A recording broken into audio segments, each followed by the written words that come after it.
বন্ধুরা, welcome to spoken English by Rumen sir. আমি advance লেভেলের ইংলিশ শেখাচ্ছিলাম।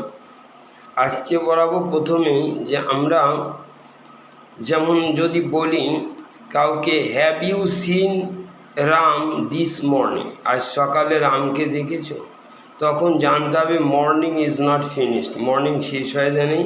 সকাল 6টা থেকে যেমন 12টা পর্যন্ত মর্নিংয়ে শেষ হওয়ার আগে যদি বলি তখন have you seen Ram this morning, সকালে দেখেছো।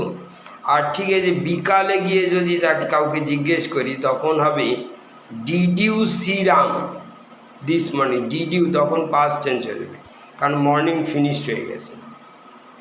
Similarly have you had a holiday this year, yet, তোমাকে এই বছরে তুমি কি ছুটিতে গিয়েছো, মানে বছর এখনো শেষ হয়নি। Have you had a holiday this year. আর যদি বলতাম did you have a holiday last year, গত বছর তুমি কি ছুটিতে গিয়েছিলে, ডিড ইউ হ্যাভ, তখন ডিড ইউ হ্যাভ হবে। তারপরে দেখো আমরা বলছি কোনো জিনিস, আমরা বলি something this, it is the first time something has happened, এটা হচ্ছে ফর্মুলা। কোনো কিছু এই প্রথমবার ঘটেছে।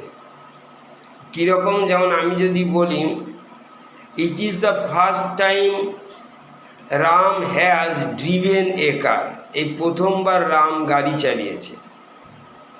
আবার it is the first time Ram has driven a car, তার মানে কি Ram has never driven a car before, Ram এর আগে কখনো গাড়ি চালায়নি, এই প্রথমবার গাড়ি চালিয়েছে। আবার বলছি যেমন আরেকটা, ইট ইজ দ্য ফার্স্ট টাইমের জায়গায় second time, third time, fourth time এরকম বলতে হয়। যেমন Ram is phoning his girlfriend again, Ram তার গার্লফ্রেন্ডকে আবার ফোন করছে। And that is the third time he has phoned her this evening, এই সন্ধ্যায় এই তৃতীয়বার ফোন করছে।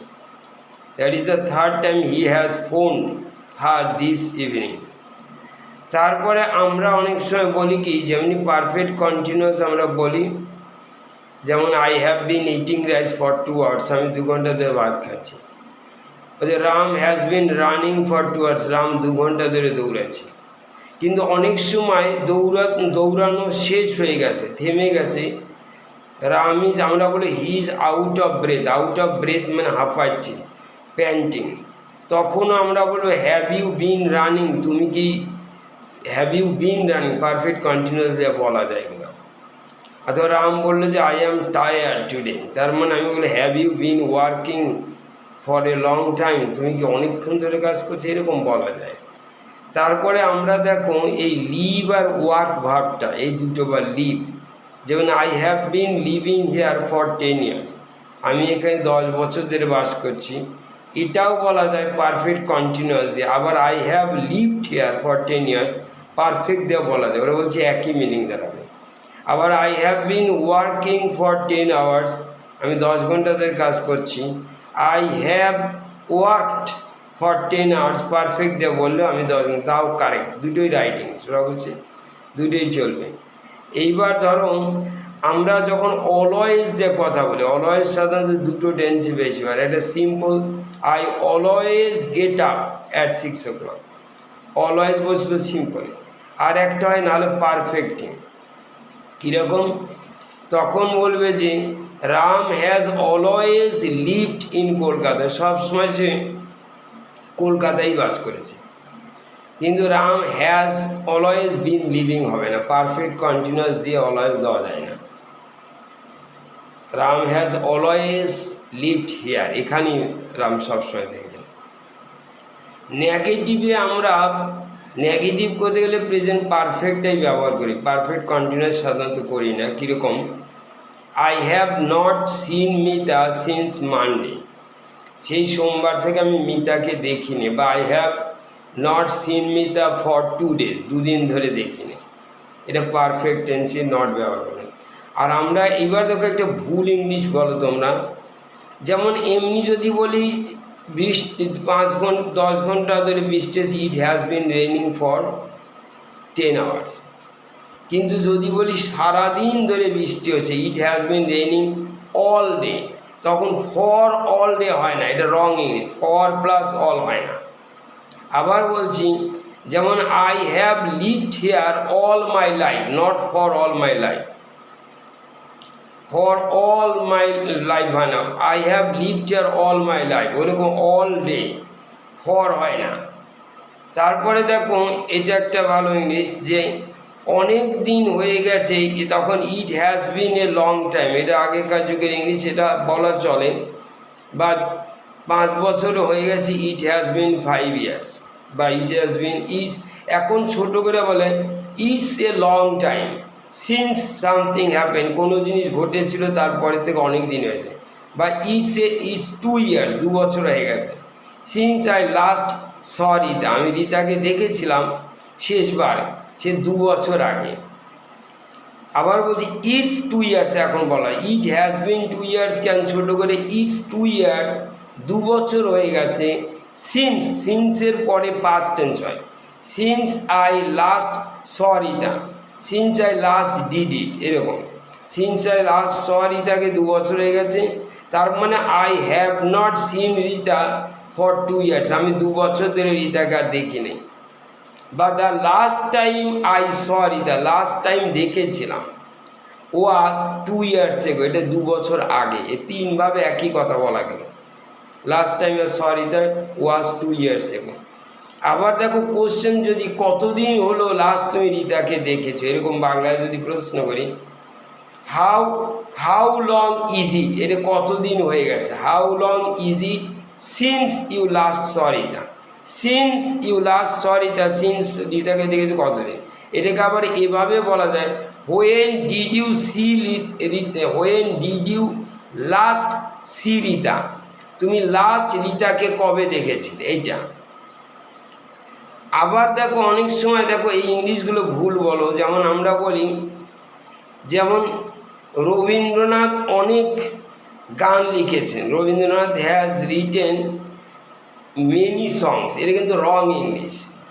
Rabindranath has written present perfect হবে না, রবীন্দ্রনাথ রোট হবে মেনি সংস, কারণ এটা রবীন্দ্রনাথ এখন আর বেঁচে নাই, তাহলে কিন্তু এটা পাস্ট টেন্স হবে, যেটা এখনকার সঙ্গে কোনো কানেকশান নেই, এটা পাস্ট টেন্স হয়। যেমন আমি বলছি, দ্য চাইনিজ ইনভেন্টেড প্রিন্টিং, মানে অনেক আগে চাইনিজরা প্রিন্টিং আবিষ্কার করেছিল। শেক্সপিয়ার রোট মেনি প্লেস মানে ড্রামাস, অনেক নাটক লিখেছে। শেক্সপিয়ার হ্যাজ রিটেন হবে না, এটা রং ইংলিশ, কারণ শেক্সপিয়ার বেঁচে নেই।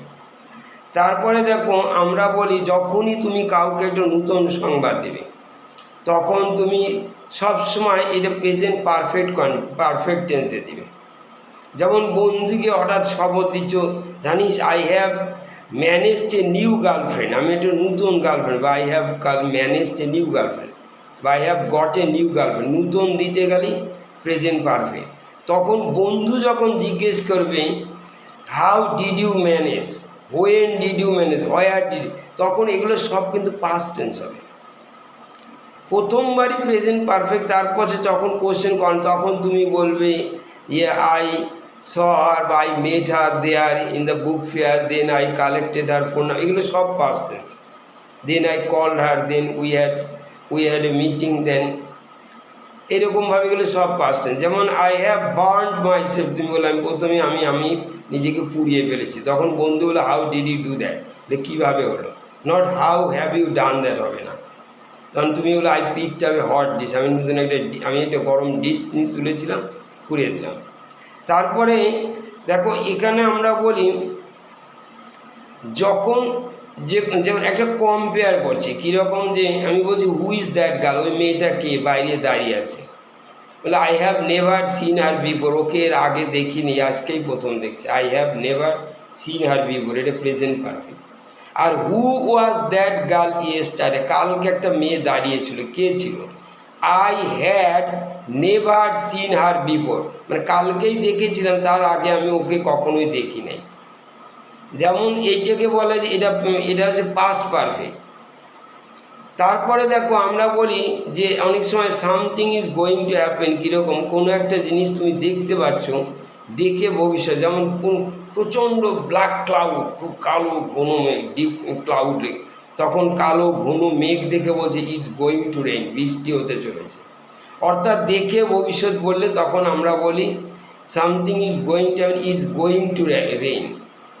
যেমন তুমি দুই রকম, যদি তুমি এমনি অতীতের অভিজ্ঞতা থেকে ভবিষ্যতে বলো তখন কিন্তু উইল দিতে হয়। যেমন হয়তো মনে করো অস্ট্রেলিয়ার সঙ্গে বাংলাদেশে খেলা হচ্ছে আজকে, আমি খেলা দেখিনি, না আগে দেখেই বললাম Australia will beat Bangladesh, Australia বাংলাদেশকে হারিয়ে দেবে, কারণ এটা আগে 10 বার খেলেছে, 10 বারই বাংলাদেশকে হারিয়েছে।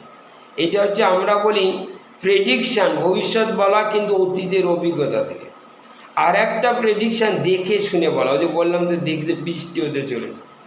অথবা ধরো ইন্ডিয়ার অস্ট্রেলিয়া খেলা হচ্ছে, আমি দেখছি ইন্ডিয়া জিতে যাচ্ছে আর 2 ওভার আছে ধরো, আর মধ্যে হয়তো 2 রান দরকার, তখন India is going to win, দেখে বলাকে এরকম বলে। আর লাস্ট রুল হচ্ছে something was going to happen, একটা জিনিস ঘটতে চলেছিল কিন্তু ঘটলো না, ইট ডিড নট হ্যাপেন, তখন I was going to do business but I changed my mind, আমি বিজনেস করতে যাচ্ছিলাম কিন্তু I changed my mind. Thank you.